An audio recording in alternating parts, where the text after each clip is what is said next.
On a pretty day, you might find me out exploring an old family cemetery for my ancestors. But sometimes it's just not possible to actually get to the family cemetery. And when that happens, well, I need to take my cemetery research online.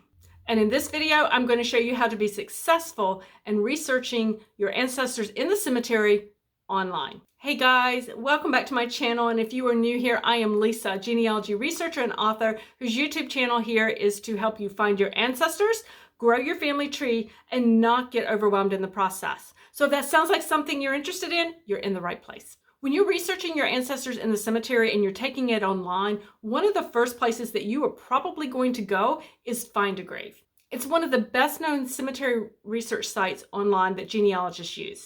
Now, if you haven't used Find a Grave before and you're new, it is a user-submitted website for documenting cemeteries and grave sites. So I'm going to turn my camera around and give you a quick little tour of Find a Grave. Here we are over at Find a Grave's website. I want to give you kind of just a quick walkthrough so you kind of get an idea of what you might find here and how you might want to explore it best for your research. So it is a search engine. So I'm going to go ahead and do a search on one of my I think his fourth great grandfather. His name was John Talbot. And you can fill in year, born, died. I'm just going to actually fill in his location here of the cemetery. I know that it's in Alton, Halifax County, Virginia. And I'm going to hit search. And so it came up with two, obviously, but here he is, John B. So when I click on that, I get a close-up of his gravesite. Somebody took a really nice picture there. And they also gave a really nice close-up there as well. So you can find a lot of information here. You know, we have his name, his birth date, his death, burial, etc. Now, one of the things that I notice right off the bat here is they have a birth date and they have a death date, but there's really no indication on the stone that they gave the photo. So it's potential that there's more information there that we're not seeing. Could be something on the back of that stone, but I would definitely want to make sure I confirm these birth dates and death dates with other records because it's not on the stone. And I want to make sure that it truly is accurate. I'm very careful about what information I take. They've also come down here, said that they were family members. They indicate they're family members.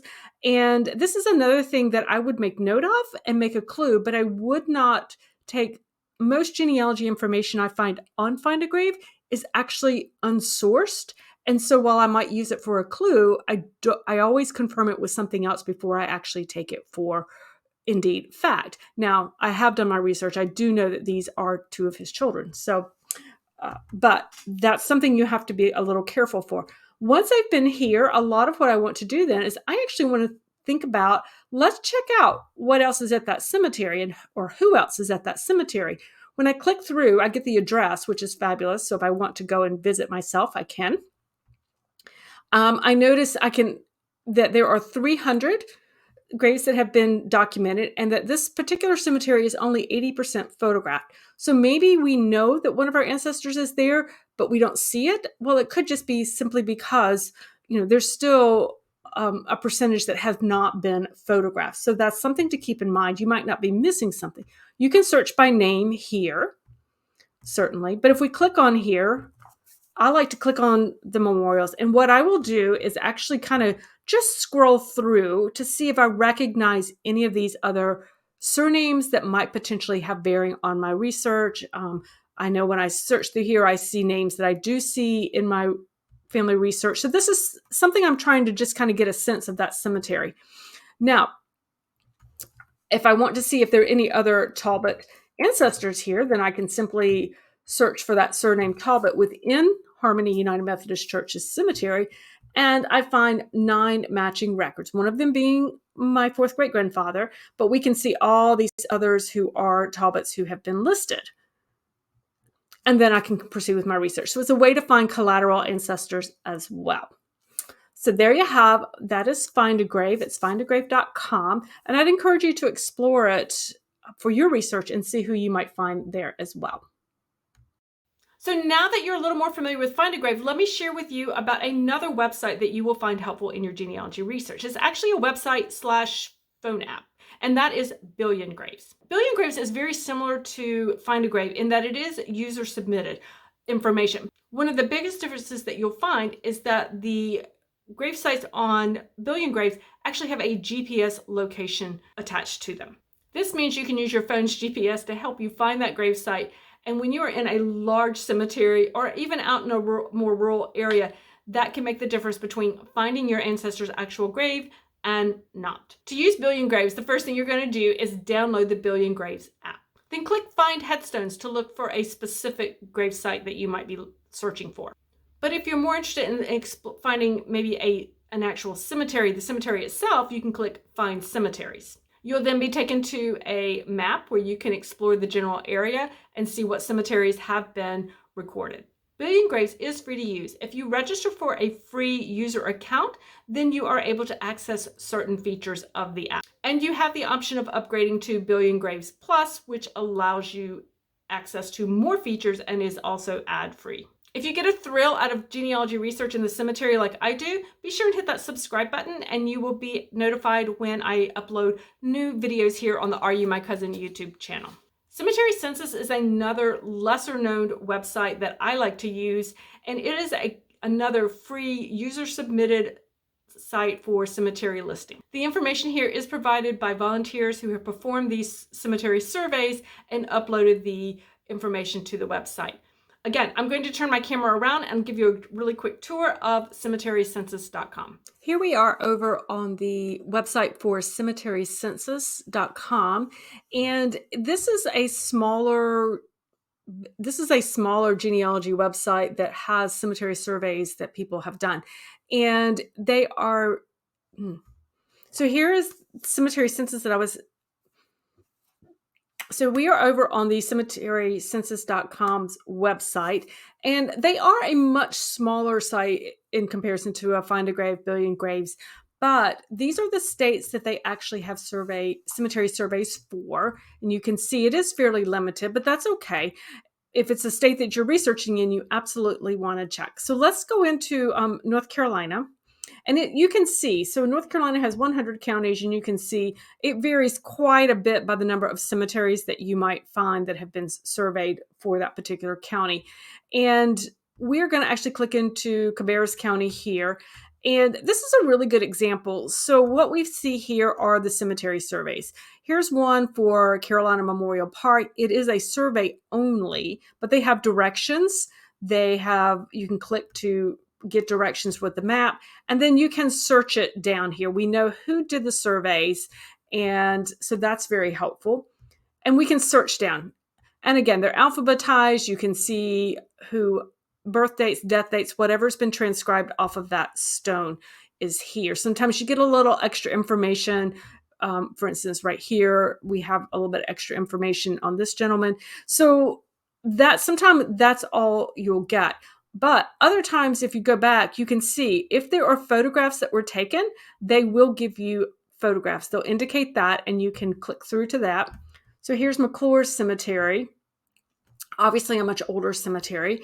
Again, gives directions, GPS coordinates, the directions from the main highways. We know who actually was able to do the survey, and then we can see all the graves that are listed out here, as well as the photos that go with it. So we can click through to see, and we have the photo.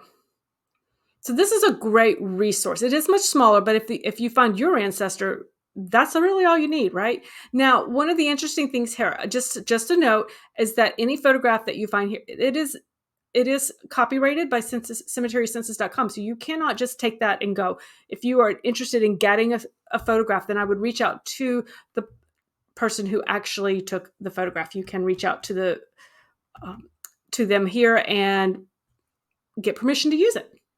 Okie doke. So that is cemeterycensus.com. Don't overlook the major genealogical databases. They all have information on cemetery research as well.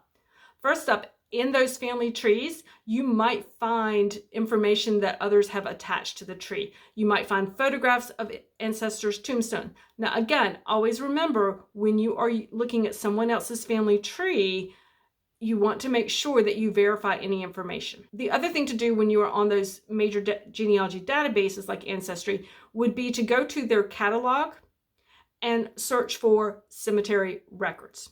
You'll see the databases they have. You can filter it out to location, to time period, and you'll be able to search the records that way. So once again, I'm going to turn my camera around. I'm going to take you over to ancestry.com and kind of show you what that looks like and how I would find those cemetery records there. Here we are over at ancestry.com, and I want to show you how you can search for cemetery records here at Ancestry. So you want to come up to search, and you want to come down into the card catalog. And you put in the keywords cemetery records.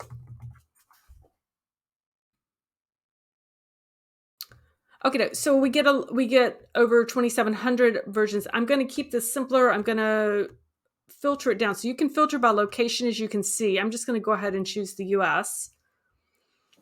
And then certainly you can filter down by state if you wish here.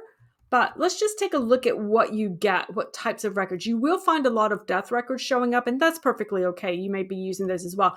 But I'm really focused on cemeteries and cemetery records in this particular video. So I just want to highlight a few of those that we see here as we come down. I'm just scanning to get an idea. Here we have one from Arizona, a county in Arizona. We have cemetery records from 1927 to 1994. That's a really nice thing. Another Arizona city that has cemetery records here as well. Salt Lake City has cemetery records on here at Ancestry. Let's keep moving on down a little bit more. North Dakota has quite a range. There we see that. Montana. So you can see there are cemetery records here at ancestry.com, and they're at all the major databases. I just wanted to kind of run through the easiest way to find those, and that is to do a search in their record collections. And of course, here on Ancestry, that is the card catalog. Okay, so now let's talk about cemetery websites, individual cemetery websites. Some have quite robust websites and actually have the ability for you to search for specific grave sites as well. If you want to learn more about researching your ancestor in the cemetery, watch this next video on your screen, 7 steps to genealogy research in the cemetery to make sure that you are getting the most out of your cemetery research.